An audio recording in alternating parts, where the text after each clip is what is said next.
Cada persoa ten as súas propias batallas e non sempre se gaña.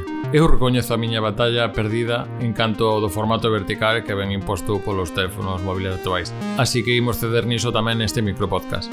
Saúdos de Iago Gordillo, isto é Un día un xogo. Hoxe imos falar dunha historia sinxela, cotidiana e pequena, pero contada cun grado de inmersión que non se logra noutro medio que no videoxogo. Falamos de Florence.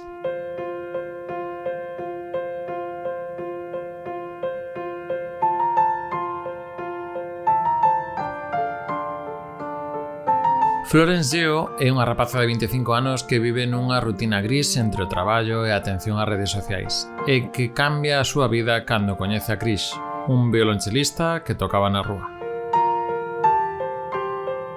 Este videoxogo Florence conta unha historia que toca temas sobre coñecer a outra persoa coa que compartes vida ou parte da vida, sobre buscar a orde na vida nos ámbitos profesionais, emocionais e afectivos e dos soños por realizar, entre outras cousas.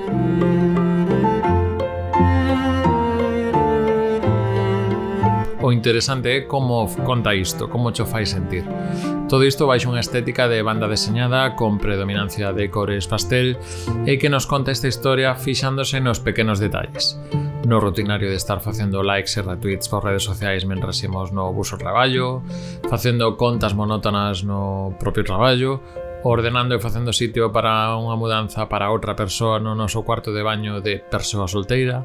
E todo isto acompañado da música a cargo de Kevin Penkin, que acaba de poñerse o acompañamento e darlle vida ás imaxes que vemos en pantalla, sendo un reforzo importante nos momentos máis emotivos.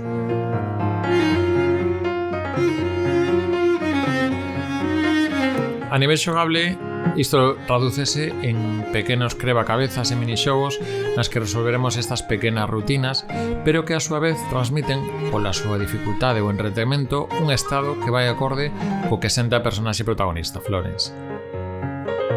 Un exemplo, sen entrar en moitos detalles da trama, que xa tamén é unha cousa curtiña, na primeira cita que teremos con Chris, comezaremos resolvendo crebacabezas nos que temos que ir poñendo as pezas para formar un bocadillo de diálogo de cómic. Isto simboliza que imos atopando as palabras para ter esta conversa nesta primeira cita.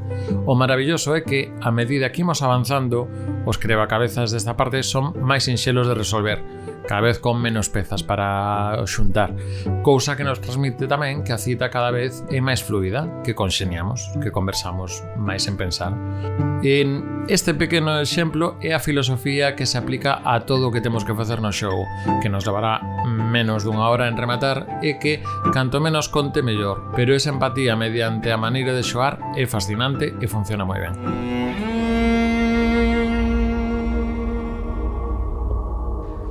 Detrás deste xogo atópase Ken Wong, que traballou tamén no Monument Valley, outro xogo que tivo tamén certa fama, sobre todo en dispositivos móviles. E este Florence chegou desde a filosofía de que fose un xogo que fuxira da violencia.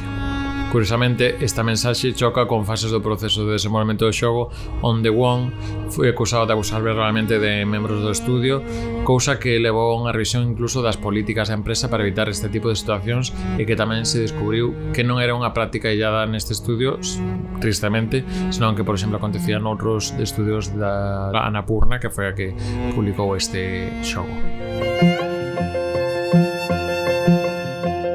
Como dicía ao comezo, estamos a falar dun produto saído originalmente para dispositivos iOS e Android, así que sigue un xogo que naceu originalmente en estilo vertical, en formato vertical, aínda que logo contou con versións para Switch e Windows xa no sentido no que temos colocados os nosos ollos, é dicir, en horizontal. Perdoade, pero ainda teño que loitar as miñas batallas. Este Florence é para min un dos máis claros exemplos de xogo para recomendar a que nunca xogou un videoxogo. É unha experiencia que paga a pena probar polo rápido e sinxelo que é pasar por ele. E ti, que máis xogos recomendarías para unha persoa que non xoga videoxogos? Léote nos comentarios. Isto é Un día un xogo, o micropodcast de Recuncho Gamer que tes en YouTube, Spotify e máis plataformas. Se che gusta o que facemos, podes axudarnos no Patreon, onde a cambio podes botar contidos como o vídeo do mes, aparecer no créditos ou escoller os xogos que falamos neste micropodcast. Tamén axuda que nos deixes un like e que te suscribas se estás no YouTube. Mañá, outro xogo.